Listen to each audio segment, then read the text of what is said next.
Maidarpura police station 3 Surat શહેર Gujarat police દ્વારા hotel સંચાલકો માટે પોલીસ સૂચનો ડૂઝ એન્ડ ડોન્ટ્સ ગુજરાત પોલીસના કાયદાકીય નિયમો તથા સુરક્ષા હિતમાં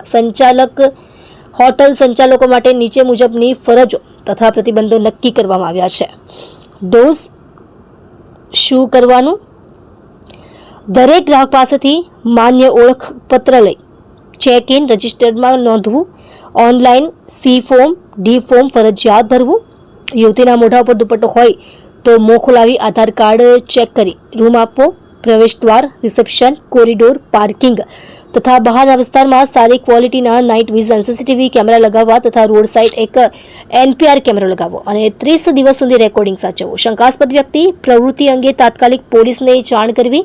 તથા ચેકિંગના સમયે સહકાર આપવું, ફાયર સેફટી સાધનો કાર્યરત રાખવા, તમામ સ્ટાફનું પોલીસ વેરિફિકેશન કરાવવું અથવા ઓળખ નોંધ રાખવી, જરૂરિયાત મુજબના તમામ લાયસન્સ સમયસર નવીનીકરણ કરાવવાનું, ઓયો કંપનીને સંચાલન માટે હોટલ આપતા પહેલા પોલીસને જાણ કરવી, હોટલમાં ગ્રાહકની વિગત માટે નિભાવવામાં આવતું રજિસ્ટરમાં વિગત હોટલ મેનેજમેન્ટ દ્વારા ભરવી, ગ્રાહક પાસે ભરાવવી નહીં અને તમામ ગ્રાહકનો નંબર ડાયલ કરી નંબર સાચો છે કે ખોટો તે ચેક કરવું, આધાર કાર્ડમાં ફોટો બરાબર ન હોય તો બીજો પણ સરકાર માન્ય આઈડી પ્રૂફ ફોટાવાળું લેવું, મુલાકાતીઓ અને મહેમાનોની ઓળખ ચકાસણી ફરજિયાત કરી રજિસ્ટરમાં નોંધ રાખવી। ડોન્ટ્સ શું ન કરવાનું? ઓળખપત્ર લીધા વિના કોઈ ગ્રાહકને રૂમ આપવો નહીં, ટૂંકા ગાળા માટે યુવક યુવતી કપલને રૂમ આપવો નહીં, તરુણ વયની કે છાત્રાઓને રૂમ આપવો નહીં, હોટલમાં જુગાર, દારૂ, ડ્રગ્સ, માનવ વાટાઘાટ કે ગેરકાયદેસર પ્રવૃત્તિઓ થવા દેવી નહીં, ગ્રાહકોની ખોટી માહિતી છુપાવવી કે કાગળમાં હેરાફેરી કરવી નહીં, સીસીટીવી કેમેરા બંધ રાખવા કે રેકોર્ડિંગ ડિલીટ કરવું નહીં, પોલીસની પૂર્વ મંજૂરી વિના મોટા કાર્યક્રમો આયોજિત કરવા નહીં, સુરતના લોકલ યુવક યુવતીઓને